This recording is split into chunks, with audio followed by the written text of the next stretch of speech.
बिस्मिल्लाहिर्रहमानिर्रहीम।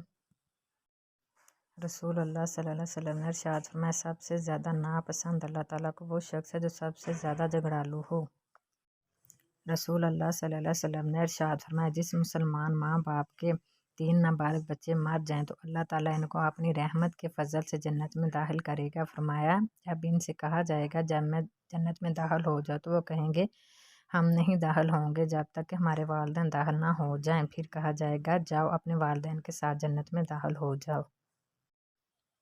हदीस नबी हज़रत अनस बिन मालिक से रवायत है कि एक दर्जी ने रसूल अल्लाह सल्लल्लाहु अलैहि वसल्लम की दावत की कुछ खाना पकाया। इसने कहा, मैं भी आप सल्लल्लाहु अलैहि वसल्लम के साथ गया। इस खाने पर फिर आपके सामने जौ की रोटी लाई गई और शोरबा आया जिसमें कद्दू था और भुना हुआ गोश्त। हज़रत अनस रज़ियल्लाहु अन्हु ने कहा, मैं देखता था रसूल अल्लाह सल्लल्लाहु अलैहि वसल्लम प्याले के किनारों से कद्दू को ढूंढ कर खाते थे और इस रोज़ से मुझे भी कद्दू से मोहब्बत है। रसूल अल्लाह सल्लल्लाहु अलैहि वसल्लम ने इरशाद फरमाया, जिस वक्त मुसलमान नमाज़ पढ़ता है तो उसके गुनाह इसके सर पर रखे जाते हैं और जब ये सजदे में जाता है तो सारे गुनाह गिर जाते हैं। नमाजी जब नमाज से फारग होता है तो गुनाहों से पाक साफ हो चुका होता है। रसूल अल्लाह सल्लल्लाहु अलैहि वसल्लम ने इरशाद फरमाया, जो शख्स इस हालत में मरे कि वो अल्लाह के एक होने और मेरे रसूल होने की गवाही देता हो और ये गवाही सच्चे दिल से हो तो अल्लाह करीम इसकी मग़फ़िरत फरमा देगा। रसूल अल्लाह सल्लल्लाहु अलैहि वसल्लम ने इरशाद फरमाया, जब एक जवान इंसान तौबा करता है तो मशरिक़ से मगरब तक के कब्रिस्तानों में से 40 दिन तक अज़ाब हटा लिया जाता है। और आप सल्लल्लाहु अलैहि वसल्लम ने फरमाया, अल्लाह इसके चेहरे को रोशन करे जो हदीस सुनकर आगे पहुँचाए। रसूल अल्लाह सल्लल्लाहु अलैहि वसल्लम ने इरशाद फरमाया, कोई शख्स भी थोड़ी सी नेकी को मामूली ना समझे। अगर नेकी का मौका ना मिले तो तुम अपने भाई के साथ हंदा बिशानी से मिल लिया करो, ये भी नेकी है। और जब तुम सालन पकाने की घर से गोश्त खरीदो या सालन की हांडी पकाओ तो शोरबा बढ़ा दिया करो, इसमें से कुछ निकाल कर अपने पड़ोसी को दे दिया करो। रसूल पाक सल्लल्लाहु अलैहि वसल्लम ने फरमाया, तुम बदगुमानी से बचो, इसलिए कि बदगुमानी सबसे ज़्यादा झूठी बात है।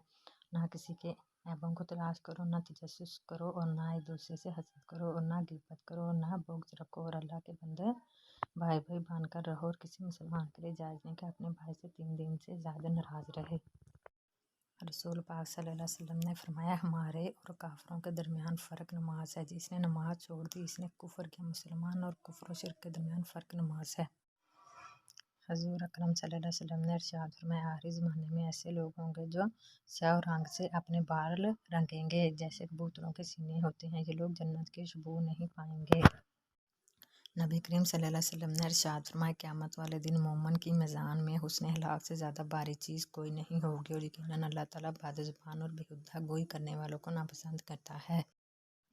नबी करीम सल्लल्लाहु अलैहि वसल्लम ने इरशाद फरमाया, हज़रत अबू हुरैरा रज़ियल्लाहु तआला अन्हु से रवायत है कि नबी करीम सल्लल्लाहु अलैहि वसल्लम ने फरमाया, 7 तबाहकुन गुनाहों से बचो। लोगों ने पूछा, वो कौन से गुनाह हैं? आप सल्लल्लाहु अलैहि वसल्लम ने फरमाया, अल्लाह के साथ किसी को शरीक करना, जादू करना, किसी को नाहक मार डालना, सूद खाना, यतीम का माल हड़प कर जाना, मैदान जिहाद से भाग जाना, एक औरत पर तोहमत लगाना। रसूल अल्लाह सल्लल्लाहु अलैहि वसल्लम ने फरमाया, जो शख्स कुरान पाक देख कर पढ़ने का आदी होता है अल्लाह ताला इसको इसकी आंखों से फ़ायदा उठाने का मौका देता है जब तक वह दुनिया में रहे, यानी इसकी आंखों की बनाई मौत तक बाकी रहती है। रसूल अल्लाह सल्लल्लाहु अलैहि वसल्लम ने फरमाया, जिसने लोगों के दिलों को अपने जाल में फंसाने के लिए उम्दा गुफ्तगू सीखी, अल्लाह ताला क़यामत के दिन ना इसकी फ़र्ज इबादत कबूल फरमाएगा ना ही नफल। अल्लाह सल्लल्लाहु अलैहि वसल्लम ने इरशाद फरमाया, जो किसी मुसलमान को ऐसी जगह जलील करेगा जहाँ इसकी इज्जत की जाती है तो अल्लाह इसे ऐसी जगह जलील करेगा जहाँ इसे अल्लाह की मदद की ज़रूरत होगी। रसूल अल्लाह सल्लल्लाहु अलैहि वसल्लम ने इरशाद फरमाया, अगर मेरे पास ओहद पहाड़ के बराबर सोना हो तो मैं 3 रातें भी इस हाल में ना गुजरने दूँ कि इसमें से मेरे पास कुछ बाकी बचे सिवाय इतने हिस्से के जो मैं कर्ज की अदायगी के लिए बचा कर रख लूँ। रसूल अल्लाह सल्लल्लाहु अलैहि वसल्लम ने इरशाद फरमाया, 4 हसलतें जिसमें होंगी वो पक्का मुनाफिक होगा और जिसमें इन चारों में से कोई एक बात होगी इसमें नफाक की एक हसलत होगी। जब तक वो इसको छोड़ ना दे, अमानत में हियानत, बात बात पर झूठ बोलना, अहद तोड़ना और झगड़े के वक्त गालियाँ देना। रसूल अल्लाह सल्लल्लाहु अलैहि वसल्लम ने फरमाया, जो शख्स मुझ पर 1000 मरतबा दुरूद भेजेगा इसे इस वक्त तक मौत नहीं आएगी जब तक जन्नत की खुशबरी ना मिल जाए। रसूल अल्लाह सल्लल्लाहु अलैहि वसल्लम ने फरमाया, मैं इन 3 अशख़ास के लिए जन्नत में घर की ज़मानत देता हूँ, जो हक पर होने के बावजूद झगड़ा छोड़ दे, मजाक में भी झूठ ना बोले और जिसका अखलाक बहुत ही अच्छा हो। रसूल अल्लाह सल्लल्लाहु अलैहि वसल्लम ने फरमाया, अल्लाह ताला फरमाते हैं, मेरे ज़िक्र के लिए वक़्त निकालो, मैं तुम्हारे کام میں برکت عطا کروں گا، ورنہ دنیاوی کاموں کی کثرت تم پر اس قدر مسلط کر دوں گا کہ تمہیں فرصت ہی نہ ہوگی اور سکون سے محروم رہو گے۔ رسول اللہ صلی اللہ علیہ وسلم نے فرمایا، 3 خوبیاں جس شخص میں پائی جائیں اس کا ثواب اور بدلہ اللہ تعالیٰ کے ہاں واجب ہوگا اور اس کا ایمان بھی مکمل ہوگا۔ اچھے اخلاق جن کے ساتھ لوگوں میں زندگی گزارے، ایسا تقویٰ جو اس کو گناہ سے بچا سکے، ایسی بردباری، تحمل مزاجی اور صبر جو اس کو نادان آدمی کے ساتھ نادانی سے پیش آنے سے روک سکے۔ رسول اللہ صلی اللہ علیہ وسلم نے ارشاد فرمایا، جس شخص پر تنگ دستی مسلط ہو جائے وہ مجھ پر کثرت سے درود پاک پڑھے، اس لیے کہ درود شریف تنگ دستی کو ختم کر کے کثرت اور رزق اور حاجات کو پورا کرنے کا باعث ہے۔